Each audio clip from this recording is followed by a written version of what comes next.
નમસ્કાર, ન્યૂઝ 18 ગુજરાતીમાં આપનું સ્વાગત છે અને આપની સાથે હું છું મિત્તલ ખાણિયા। મહત્વના સમાચારો પર નજર કરીએ તો હાલ મહત્વના સમાચાર રાજકોટથી આવી રહ્યા છે। રાજકોટમાં અગ્નિકાંડને લઈને તપાસનો ધમધમાટ શરૂ કરાયો છે। અગ્નિકાંડમાં અધિકારીઓની ધરપકડ કરાઈ છે। 2021માં રાજકોટમાં ફરજ બજાવતા 2 પીઆઈની પૂછપરછ કરાઈ છે। એસઆઈટીની ટીમ પૂછપરછ કરી રહી છે। ક્રાઇમ બ્રાન્ચ અને એસીબી તપાસમાં લાગી છે। અગ્નિકાંડમાં અધિકારીઓની પૂછપરછ કરાઈ રહી છે। પીઆઈની પૂછપરછ થઈ રહી છે।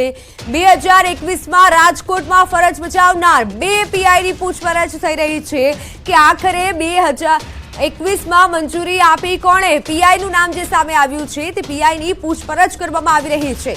જો કે રાજકોટ અગ્નિકાંડમાં જે મૃત્યુ પામ્યા છે અને ત્યારબાદ એસઆઈટીની રચના કરવામાં આવી। એસઆઈટીની ટીમ કામે લાગી છે। પૂછપરછનો દોર યથાવત છે। ક્રાઇમ બ્રાન્ચની ટીમ પણ પૂછપરછ કરી રહી છે। 2021માં રાજકોટમાં ફરજ બજાવતા એ 2 પીઆઈ કે જેની રહેમ નજર હેઠળ કે જેને તપાસ નહોતી કરી અને તેના કારણે હાલ તેઓની પૂછપરછ કરવામાં આવી રહી છે કે આખરે એનઓસી કેમ નહોતું લેવામાં આવ્યું અને કેમ તેની સહમતિ આપવામાં આવી હતી। પોઝિટિવ અભિગમ દાખવવામાં આવ્યો હતો અને હાલ પૂછપરછ થઈ રહી છે। અગ્નિકાંડને લઈને તપાસનો ધમધમાટ યથાવત છે। 2021માં રાજકોટમાં ફરજ બજાવતા 2 પીઆઈની પૂછપરછ થઈ રહી છે। ક્રાઇમ બ્રાન્ચની ટીમ કામે લાગી છે। ક્રાઇમ બ્રાન્ચ અને એસીબી તપાસમાં લાગી છે, તપાસ કરી રહી છે અને આ તરફ અગ્નિકાંડમાં અધિકારીઓની જે ધરપકડ કરવામાં આવી છે તેમની પૂછપરછ થઈ રહી છે। 2021માં રાજકોટમાં ફરજ બજાવતા 2 પીઆઈની પૂછપરછ કરવામાં આવી રહી છે। રાજકોટ અગ્નિકાંડ કે જેમાં 28 લોકો જીવતા હોમાયા છે। કડકમાં કડક સજા થાય તેવી લોકો માંગ કરી રહ્યા છે। તમામ આરોપીઓની માંગ કરી રહ્યા છે કે કડકમાં કડક સજા થાય।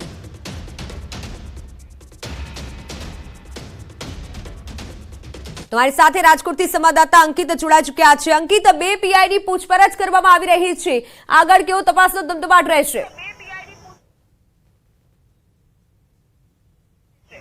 ચોક્કસ મિત્તલ, ખાસ કરીને વાત કરવામાં આવે તો વર્ષ 2021માં રાજકોટ ખાતે ફરજ બજાવી ચૂકેલા જે તત્કાલીન જે પીઆઈ છે વિજય ધોળા અને સાથોસાથ તત્કાલીન પીઆઈ વીએસ વણજારા છે, આ બંનેને ગઈકાલે ગાંધીનગરથી રાજકોટ ખાતે લાવવામાં આવ્યા છે અને રાજકોટ ક્રાઇમ બ્રાન્ચ દ્વારા છેલ્લા 14 કલાકથી વધુ સમયથી તેમની પૂછપરછ છે તે કરવામાં આવી રહી છે। ખાસ કરીને વાત કરવામાં આવે તો જે બંને પીઆઈઓને જેની ક્રાઇમ બ્રાન્ચ ખાતે પૂછપરછ કરવામાં આવી રહી છે, આ બંને જે પીઆઈ છે ખાસ કરીને તેમાં જે પીઆઈ જેવી ધોળા છે કે તે અગાઉ રાજકોટ તાલુકા પોલીસ મથક ખાતે ફરજ બજાવતા હતા। સાથોસાથ વાત કરવામાં આવે તો જે જેવી ધોળા છે તે અગાઉ ક્રાઇમ બ્રાન્ચ ખાતે પણ છે તે ફરજ બજાવી ચૂક્યા છે। ખાસ કરીને ટીઆરપી ગેમ ઝોન છે તો તેની સૌપ્રથમ જે મંજૂરી આપવામાં આવી હતી તે જેવી ધોળા દ્વારા આપવામાં આવી હોવાનું છે તે સામે આવ્યું છે। ખાસ કરીને જેવી ધોળા દ્વારા એક હકારાત્મક અભિપ્રાય છે તે આપવામાં આવ્યો હતો, તેને લઈને ખાસ કરીને તેમની પૂછપરછ છે તે કરવામાં આવી રહી છે। સાથોસાથ જે વીએસ વણજારા છે કે તેમની પાસે જે તે સમયે લાયસન્સ બ્રાન્ચનો ચાર્જ હતો ત્યારે વીએસ વણજારાની છે તે પણ પૂછપરછ કરવામાં આવી રહી છે। ખાસ કરીને હાલ અત્યારે જે ક્રાઇમ બ્રાન્ચ દ્વારા જે પૂછપરછ કરવામાં આવી રહી છે તેની અંદર કે જે હકારાત્મક અભિપ્રાય આપવામાં આવ્યો હતો કે સ્થળ ઉપર કોઈપણ જાતના ફાયર સેફટીના સાધનો નહોતા, જે ટીઆરપી ગેમ ઝોન છે કે તેમની પાસે જે સંચાલકો છે, ભાગીદારો છે કે જેમની પાસે માર્ગ મકાન વિભાગની પરમિશન નહોતી, આરએનબીની પરમિશન નહોતી, ખાસ કરીને વાત કરવામાં આવે તો મહાનગરપાલિકાના ફાયર વિભાગની તેમજ ટાઉન પ્લાનિંગની પરમિશન નહોતી, તો કયા આધારે પોલીસ દ્વારા છે તે હકારાત્મક અભિપ્રાય આપવામાં આવ્યો તે બાબતે પણ ખાસ કરીને પૂછપરછ કરવામાં આવી રહી છે। તો સાથોસાથ હકારાત્મક અભિપ્રાય આપવા બાબતે શું જે ભાગીદારો છે, સંચાલકો છે તેમની અને પોલીસ વચ્ચે આજે બંને પોલીસ અધિકારીઓ છે તેમની વચ્ચે કોઈ આર્થિક લેવડ દેવડ થઈ હતી કે કેમ તે બાબતે પણ મિત્તલ પૂછપરછ કરવામાં આવી રહી છે। બિલકુલ અંકિત, આપ જોડાયેલા રહેશો તો મહત્વના સમાચાર જેમાં અધિકારીઓની સંપત્તિઓની પણ હવે તપાસ કરવામાં આવશે। સાગઠિયાની છેલ્લા કેટલાક સમયની કામગીરીની તપાસ કરવામાં આવશે। ટીપીઓ સાગઠિયાની કરોડોની મિલકત સામે આવી છે। ગોંડલ ચોકડી અને વીરપુરમાં પ્રોપર્ટી હોવાનો ખુલાસો થયો છે। રાજકોટ નેશનલ હાઈવે પર સાગઠિયાનું વિશાળ ફાર્મ હાઉસ હોય તેવું સામે આવ્યું છે। સાગઠિયાની જમીન, પેટ્રોલ પંપ, બંગલા હોવાનું અનુમાન છે। સંવાદદાતા અંકિત જોડાયેલા છે। અંકિત, સાગઠિયાની અધધા મિલકત છે, હવે સવાલ એ થાય છે કે અન્ય કેટલી સાગઠિયા પાસે મિલકત છે? ચોક્કસ ખાસ કરીને સવાલ એ જ ઉઠી રહ્યો છે કે આખરે જે અધિકારીઓ અને પદાધિકારીઓના જે માનીતા છે એમડી સાગઠિયા તેમની ખાસ કરીને ગઈકાલે ધરપકડ છે તે રાજકોટ ક્રાઇમ બ્રાન્ચ દ્વારા કરી લેવામાં આવી છે. ખાસ કરીને રાજકોટ મહાનગરપાલિકાના જે પૂર્વ ટાઉન પ્લાનિંગ ઓફિસર, કારણ કે તાજેતરમાં જે બનાવ બન્યો ત્યારબાદ તેમને સાઇડલાઇન કરી દેવામાં આવ્યા હતા અને તેમનો ચાર્જ છે તે રૂડાના પંડ્યાને સોંપવામાં આવ્યો હતો. ખાસ કરીને સાગઠિયાની જો વાત કરવામાં આવે તો તેમની ઉપર જે આક્ષેપો થઈ રહ્યા છે કે રાજકોટ શહેરના નાના મોટા બાંધકામના કામોમાં પૈસા સિવાય તેઓ કામ નથી કરતા, મોટા બિલ્ડરો પાસે ફ્લેટ તેમજ કાચો માલ લઈ બીજે મોકલી પૈસા પણ તેમાંથી તેઓ મેળવે છે. તો સાથોસાથ ઇલીગલ બાંધકામ કરવા માટે તેમજ કમ્પ્લીશન કઢાવવા માટે તેઓ બિલ્ડર પાસેથી પૈસા લે છે. આ પ્રકારના આક્ષેપો છે તે ખાસ કરીને એમડી સાગઠિયા વિરુદ્ધ છે તે હાલ અત્યારે થઈ રહ્યા છે. સાથોસાથ પોતાના જય રબારી, અલગધણી એ રીતે 3 જેટલા પેટ્રોલ પંપ છે તે પણ રાજકોટ જિલ્લામાં તેમના આવેલા છે. સાથોસાથ રાજકોટ જિલ્લાની આજુબાજુ તેમના કરોડો રૂપિયાની જમીન તેમજ ફાર્મ હાઉસ આવેલું છે. નજીકના દિવસોમાં જ તેઓ 7 માળની અલખધણી નામની બિલ્ડિંગ છે તે ખાસ કરીને બનાવી રહ્યા છે અને તેમાં તેમજ કરોડોના ખર્ચે તેમનું યુનિવર્સિટી રોડ ઉપર તાજેતરમાં મકાન છે તે ખાસ કરીને બનાવવામાં આવ્યું છે. આના દ્રશ્યો છે તે પણ ગઈકાલે ન્યૂઝ 18 ગુજરાતીની ટીમે બતાવ્યા હતા. ગઈકાલે પણ જ્યારે એમડી સાગઠિયાના નિવાસસ્થાને એન્ટી કરપ્શન બ્યુરો ત્રાટક્યું ત્યારે એ અહેવાલ પણ ન્યૂઝ 18 ગુજરાતી દ્વારા છે તે સતત બતાવવામાં આવ્યો હતો. ગઈકાલની જો વાત કરવામાં આવે તો એમડી સાગઠિયાની ઓફિસ તેમજ રહેણાંક મકાન ખાતે એન્ટી કરપ્શન બ્યુરો દ્વારા તપાસ હાથ ધરવામાં આવી હતી. સાથોસાથ બીજી ઠેબાના નિવાસસ્થાને તેમજ ઓફિસ ખાતે તપાસ હાથ ધરવામાં આવી હતી. સાથોસાથ વાત કરવામાં આવે તો જે ચીફ ફાયર ઓફિસર છે ઇલિયાસ ખેર, તેમની ઓફિસ ખાતેથી પણ કેટલાક મહત્વના દસ્તાવેજો છે તે ખાસ કરીને તપાસ કરવામાં આવ્યા હોય અને કબજે કરવામાં આવ્યા હોવાનું પણ છે તે સામે આવ્યું છે. સાથોસાથ ગૌતમ જોશી, મુકેશ મકવાણા અને રોહિત વિગોરાના નિવાસસ્થાને તેમજ જે તેમનું ઓફિસ છે ત્યાં એસીબી દ્વારા સર્ચ ઓપરેશન હાથ ધરવામાં આવ્યું હોવાની વિગત છે તે ખાસ કરીને મિત્તલ મળી રહી છે. બિલકુલ અંકિત, જોડાયેલા રહેશો. તો અન્ય વિગત જે સામે આવી રહી છે, મહત્વના સમાચાર. ફાયર અધિકારી બીજે ઠેબાના ઘરે એસીબીની તપાસ. ફાયર અધિકારીના ઘરે એસીબીએ તપાસ આદરી છે. ખોડિયારનગર ખાતેના રહેણાંક મકાને એસીબીની ટીમ પહોંચી છે. એસીબીએ અધિકારીને ઘરે ઝીણવટ ભરી તપાસ કરશે. તપાસ બાદ બીજે ઠેબાની જ્યાં એસીબીની ટીમ રવાના થઈ છે. મહત્વનું છે, અગ્નિકાંડને લઈને તપાસનો ધમધમાટ કરવામાં આવ્યો છે. ત્યારે અંકિત, મહત્વનું થઈ રહ્યું છે કે હવે તપાસ આદર વધી રહી છે તો બીજે ઠેબાને ત્યાં પણ તપાસ કરવામાં આવશે. તેને લઈને પણ કંઈક મોટા ખુલાસા થઈ શકે છે.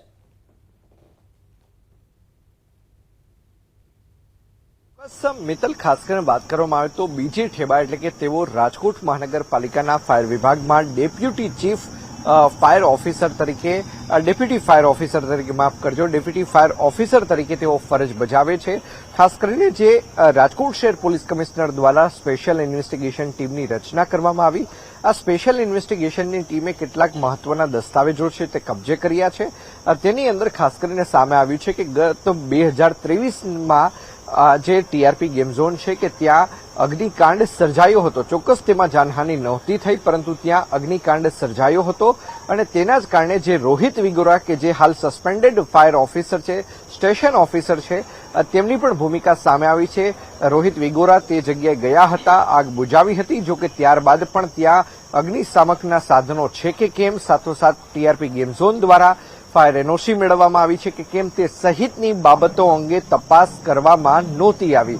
એટલે ક્યાંક ને ક્યાંક જે રાજકોટ શહેર પોલીસના જે અધિકારીઓ છે, ખાસ કરીને એસઆઈટીની ટીમ સાથે જોડાયેલા, તેમનું સ્પષ્ટપણે માનવું છે કે ટીઆરપી ગેમ ઝોનના જે સંચાલકો છે, ભાગીદારો છે અને જે અધિકારીઓ છે તેમની વચ્ચે ચોક્કસ લેણદેણ થઈ છે. કારણ કે અધિકારીઓએ માત્ર નોટિસ બજાવી છે, નોટિસથી વિશેષ કંઈ પણ કર્યું નથી. આ પણ એક શંકા ઉપજતી વાત છે તે ખાસ કરીને એસઆઈટીના ધ્યાને આવી છે. મિત્તલ, બિલકુલ બિલકુલ અંકિત, આભાર માહિતી બદલ. તો ફાયર અધિકારી બીજે ઠેબા કે જેના ઘરે હવે એસીબી પહોંચશે અને તપાસ કરશે અને ઝીણવટ ભરી તપાસ કરવામાં આવશે. કારણ કે એસઆઈટીની ટીમની જે રચના કરવામાં આવી છે, અલગ અલગ જગ્યાએ તપાસ થશે અને કોઈને પણ નહીં છોડવામાં આવે. કારણ કે રાજકોટની જે ઘટના હતી જેમાં 28 જેટલા લોકોના મોત નીપજ્યા હતા. તો રાજકોટમાં ટીઆરપી ગેમ ઝોન અગ્નિકાંડનો મામલો ક્રાઇમ બ્રાન્ચ દ્વારા બેંક ખાતાની તપાસ શરૂ કરવામાં આવી છે. ગેમ ઝોન ખાતે ઓનલાઈન માધ્યમથી કયા ખાતામાં રૂપિયા મેળવવામાં આવતા હતા? 2023માં આગ લાગ્યા બાદ પણ શા માટે ફાયર એનઓસી મેળવવામાં નહોતી આવી? ગેમ ઝોનના ભાગીદારો અને મહાનગરપાલિકાના અધિકારીઓ વચ્ચે આર્થિક લેણદેણ થઈ હતી કે કેમ તે બાબતે પણ તપાસ શરૂ કરાઈ છે. મનપાના અધિકારીઓ દ્વારા નોટિસ આપ્યા બાદ શા માટે કોઈ નક્કર કાર્યવાહી કરવામાં નથી આવી તે બાબતે પૂછપરછ શરૂ કરાઈ છે. આજ રોજ કોર્ટમાં એમડી સાગઠિયા, મુકેશ મકવાણા, રોહિત વિગોરા અને ગૌતમ જોશીને રિમાન્ડ અર્થે રજૂ કરવામાં આવશે. 2023માં આગ લાગ્યા બાદ પણ કેમ ફાયર એનઓસી ન લીધી? શું મનપા અધિકારી વચ્ચે આર્થિક લેવડ દેવડ થઈ હતી? તેવા અનેક સવાલો ઉઠી રહ્યા છે.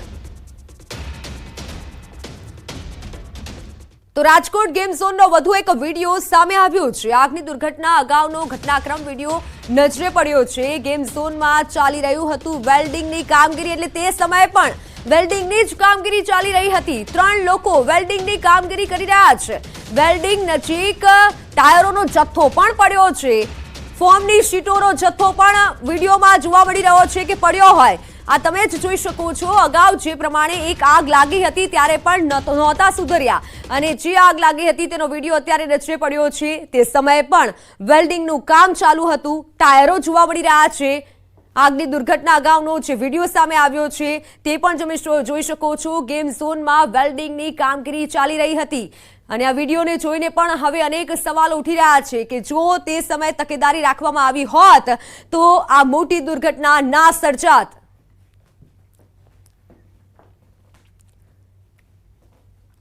તો રાજકોટ ટીપીઓ એમડી સાગઠિયા પર પાડોશીના આરોપ. રાજકોટ મનપાના એમડી સાગઠિયા સામે આરોપ. સાગઠિયાના પાડોશી જયેશ સિંધવે આક્ષેપ કર્યા છે.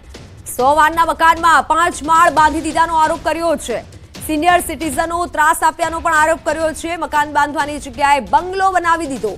એમડી સાગઠિયા વિરુદ્ધ અમારે ક્યાં ફરિયાદ કરવી તેવી પાડોશીએ આ નિવેદન આપ્યું છે. પાડોશીએ કીધું છે નિર્દોષ લોકો મર્યા એટલે મને હિંમત આવી. આટલા બધા કરોડો રૂપિયા આવ્યા ક્યાંથી? સરકાર તપાસ કરે તેવા પાડોશી હવે આક્ષેપ કર્યા છે. 100 વારના મકાનમાં 5 માળ બાંધી દીધા.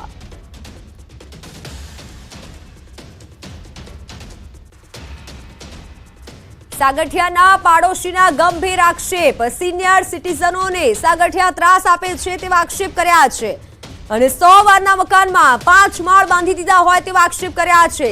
હવે જ્યારે આ દુર્ઘટના થઈ ત્યારે મને હિંમત આવી તેવું પાડોશીએ કીધું છે અને આ ગંભીર આક્ષેપ લગાવ્યા છે.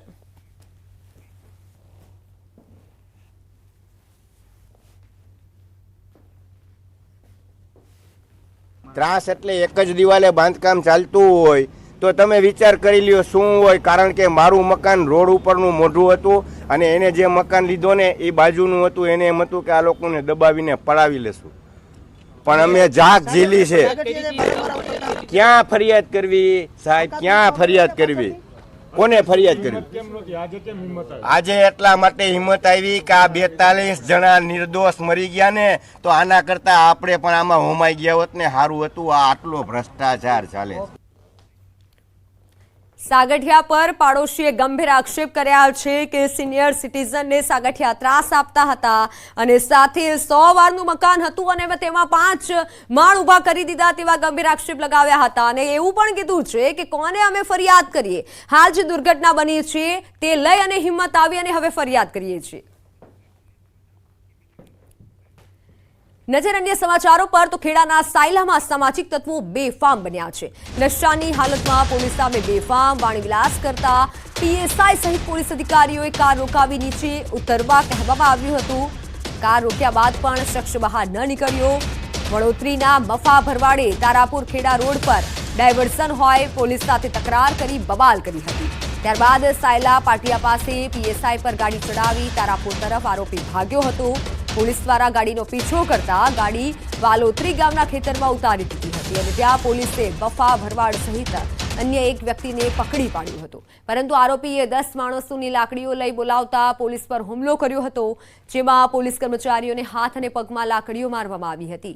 પીએસઆઈ દેસાઈને પણ હાથમાં ઈજા પહોંચી હતી. આરોપીઓ પોલીસ પકડમાં આવેલા મફા ભરવાડને છોડવામાં સફળ રહ્યા હતા અને પોલીસને પડકાર ફેંક્યો હતો. લીંબાસી પોલીસ સ્ટેશનમાં સમગ્ર મામલે પોલીસ ફરિયાદ નોંધાઈ છે, ગુનો દાખલ કરવામાં આવ્યો છે. ઓનલાઈન પર સંવાદદાતા ઉમંગ જોડાઈ ચૂક્યા છે. ઉમંગ, હવે તો પોલીસ પણ સુરક્ષિત નથી તેવું કહી શકાય. આ મામલો શું હતો? ચોક્કસથી મિત્તલ વાત કરીએ, પોલીસ પણ સુરક્ષિત નથી તેવી ઘટના ખેડાના લિંબાસીમાં સામે આવી છે. ગત રોજ સાંજના 5 વાગ્યાના સુમારામાં વાલોતરીનો મફો ભરવાડ નામનો પોતાની ડોન તરીકે ઓળખાણ આપતો વ્યક્તિ થાર ગાડીની અંદર જે લિંબાસીથી તારાપુર રોડ ઉપર જે ડાયવર્ઝન આપવામાં આવેલું છે તે ઉપસ્થિત પોલીસ કર્મચારીઓ સાથે બોલાચાલી કરી હતી, ગાળાગાળી કરી હતી. બેફામ શબ્દો બોલ્યા બાદ સમગ્ર મામલે લિંબાસી પોલીસ સ્ટાફ જ્યારે સાયલા પાટિયા પાસે પહોંચ્યો ત્યારે તેની ગાડી રોકીને તેને ગાડીમાંથી બહાર કાઢવાનો પ્રયત્ન કરવામાં આવ્યો હતો, પરંતુ 20 મિનિટ જેટલો સમય જતા પણ તે ગાડીની બહાર ન નીકળ્યો હતો. ત્યારબાદ પોલીસ દ્વારા ક્રેન બોલાવી ગાડી ટ્વિન કરવાની જ્યારે કાર્યવાહી કરવામાં આવી હતી તે દરમિયાન તેની ગાડીને તે પોલીસની સામેની પોતાની પ્રાઇવેટ કારને જોશથી ધક્કો મારી, એટલે ગાડી પર હુમલો કરી, પીએસઆઈ પર હુમલો કરી તે ભાગી છૂટ્યો હતો. ત્યારબાદ પોલીસે તેનો પીછો ફિલ્મી દ્રશ્યો સર્જાયા હતા. ત્યારબાદ જે વાલોતરી ગામ છે તે વાલોતરી ગામના ખેતરની અંદર તે ગાડી નાખી દીધી હતી. ત્યાં આગળ પોલીસ જ્યારે તેને પકડવા માટે ગઈ ત્યારે અન્ય 10 જેટલા શખ્સો આવી ગયા હતા. તેમણે પોલીસ પર લાકડી વડે હુમલો કરી અને આરોપી જે મફો ભરવાડ છે તેને લઈને ભાગી છૂટ્યા હતા. સમગ્ર મામલે પોલીસ દ્વારા અલગ અલગ આઈપીસી કલમ પર ગુનો દાખલ કર્યો છે, પરંતુ પોલીસ પર હુમલો કરનાર આવા અસામાજિક તત્વો પર પોલીસ ક્યારે લગામ લાવશે તે હવે જોવાનું રહ્યું છે. બિલકુલ ઉમંગ, આભાર માહિતી બદલ. વાત સુરતની. સુરતમાં અસામાજિક તત્વોની દાદાગીરી કરતા હોવાનો એક વિડીયો વાયરલ થયો છે. કારમાં આવેલા 4 થી 5 અસામાજિક તત્વો દ્વારા જાહેર રસ્તા પર ચાલતા લોકોને માર મારવામાં આવ્યો હતો. આ અસામાજિક તત્વોએ થોડાક સમય માટે આખો રોડ બાનમાં લઈ લીધો હતો. લોકો સાથે બેબસ્ત ગાળોગાળા કરી અને મારી નાખવાની પણ ધમકી આપતા કેમેરામાં કેદ થયા છે આ દ્રશ્યો. સુરતના ઉધના વિસ્તારમાં આવેલા બીઆરસી મહાપ્રભુનગરનો વિડીયો હોવાનું અનુમાન છે. ગાડીમાં મ્યુઝિક સિસ્ટમ ચાલુ કરી હાથમાં બોટલ લઈ જાહેરમાં ઝૂમતા અસામાજિક તત્વોના દ્રશ્યો કેમેરામાં કેદ થયા છે. અસામાજિક તત્વોની દાદાગીરી સામે આવી છે. કારમાં આવેલા 4 થી 5 જેટલા શખ્સોએ દાદાગીરી કરી હતી. જાહેર રસ્તા પર બેઠેલા લોકોને માર માર્યો હતો. આ વિડીયોમાં તમે જોઈ શકશો, લોકોને જાહેરમાં ગોળી મારી દેવાની ધમકી આપે છે. ત્રણેય અલગ અલગ દ્રશ્યો તમે જોઈ રહ્યા છો કે એક તરફ આવે છે અને ત્યારબાદ લોકો બેસી રહ્યા છે, તે લોકોને પરેશાન કરે છે અને ગોળી મારી દેવાની ધમકી આપે છે. અસામાજિક તત્વોનો આતંક દિવસે ને દિવસે વધી રહ્યો છે. આ સુરતના દ્રશ્યો છે. કારમાં આવેલા 4 થી 5 શખ્સો દાદાગીરી કરે છે, જાહેર રસ્તા પર બેઠેલા લોકોને પરેશાન કરે છે. દ્રશ્યો જે સામે આવ્યા છે તેમાં તમે જોઈ શકો છો કે કઈ રીતે પરેશાન કરે છે અને ધમકી આપે છે. ગોળી મારી નાખવાની પણ ધમકી આપે છે. સામાજિક તત્વો, લુખ્ખા તત્વોએ જાહેરમાં દારૂ પાર્ટી પણ કરી હોય તેવું સામે આવ્યું છે. સામાજિક તત્વોની દાદાગીરીને લઈને હાલ અનેક સવાલો ઉઠી રહ્યા છે. ફોનલાઈન પર સંવાદદાતા કેતન જોડાઈ ચૂક્યા છે. કેતન, આ સામાજિક તત્વો કોણ છે, તેને લઈને શું હાલ તપાસ કરવામાં આવી છે? મિત્તલ, ચોક્કસ સુરત શહેરની અંદર અસામાજિક તત્વો બેફામ બન્યા છે. પોલીસોનો કોઈ ખોફ દેખાતો નથી. ગાડી પર ટીવી પ્રેસનું બોર્ડ મારીને અસામાજિક તત્વોને દાદાગીરી કરતા હોવાનો વિડીયો વાયરલ થયો છે. કારમાં આવેલા 4 થી 5 અસામાજિક તત્વો દ્વારા જાહેર રસ્તા ઉપર ચાલતા લોકોને માર મારવાની ઘટના પણ બનવા પામી છે. આ અસામાજિક તત્વો થોડા સમય માટે તો આખો રોડને બાનમાં લીધો હોય એવો દ્રશ્યો પણ તમે દ્રશ્યની અંદર જોઈ શકો છો. લોકો સાથે બીભત્સમાં ગાળાગાળી કરતા અને ધમકી આપી અને કેમેરામાં કેદ થવા પામી હતા.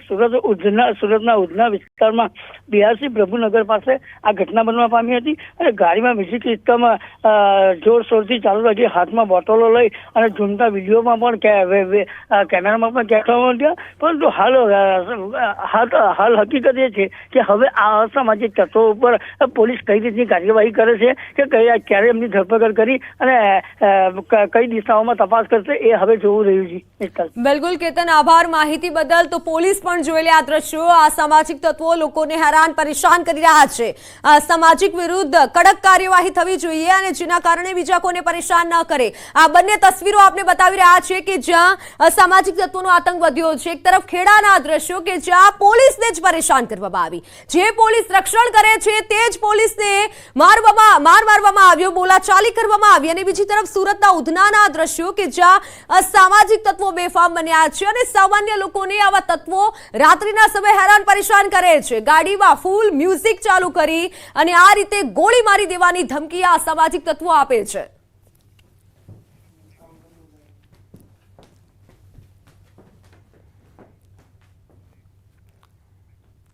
તો હાલ સમાચારોમાં સમય થયો છે વિરામનો. Welcome back. અન્ય સમાચારો પર નજર કરીએ તો સુરેન્દ્રનગરમાં નર્સ પર અભદ્ર ટિપ્પણીનો મામલો. સોશિયલ મીડિયામાં પોસ્ટ કરનાર મહિપાલસિંહની ધરપકડ કરાઈ છે. પોસ્ટ પર કમેન્ટ કરનાર શિક્ષક શૈલેષ મકવાણાની પણ ધરપકડ કરાઈ છે. બંને પાસે પોલીસે લેખિતમાં માફી મંગાવી. એ ડિવિઝન પોલીસે આરોપીઓને કાયદાનું ભાન કરાવ્યું. જિલ્લા નર્સિંગ એસોસિએશને પોલીસને પણ રજૂઆત કરી હતી. 2017માં અમરેલીના ખાંભા પોલીસ મથકમાં અમિત વાઘેલા નામના આરોપી વિરુદ્ધ અપહરણ અને પોક્સોની કલમ હેઠળ ગુનો નોંધાયો છે. પોક્સોના ગુનામાંથી છટકવા માટે આરોપીએ વધુ એક ગુનો કર્યો હોવાનું સામે આવ્યું છે. હાઈકોર્ટમાં આરોપીએ ફરિયાદી સગીરાના જન્મનું નકલી પ્રમાણપત્ર રજૂ કર્યું હોવાનું પણ તપાસમાં સામે આવ્યું હતું, જેને લઈને ગુજરાત હાઈકોર્ટના એડિશનલ રજિસ્ટ્રારે આરોપી સામે ફરિયાદ નોંધાવી છે. સોલા પોલીસે આરોપી સામે ગુનો નોંધ્યો છે. તેમજ રાયડી ગ્રામ પંચાયતના સભ્યોની પણ પૂછપરછ હાથ ધરાઈ છે. સાથે જન્મનું બનાવટી પ્રમાણપત્ર બનાવી આપનારની પણ શોધખોળ હાથ ધરાઈ છે.